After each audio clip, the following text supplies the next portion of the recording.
Waasi wa M23 wameendeleza mashambulizi mashariki mwa Jamhuri ya Kidemokrasia ya Kongo na kuingia katika mji wa Walikale siku mbili baada ya Marais Felix Tshisekedi wa Kongo na Kagame wa Rwanda kutoa wito wa kusitisha mapigano kufuatia mkutano wao huko Qatar.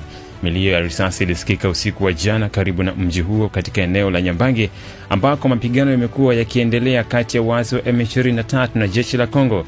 Katika mji huo wa Walikale wenye utajiri mkubwa wa madini unaopatikana takribani kilomita 125 kaskazini magharibi mwa Goma.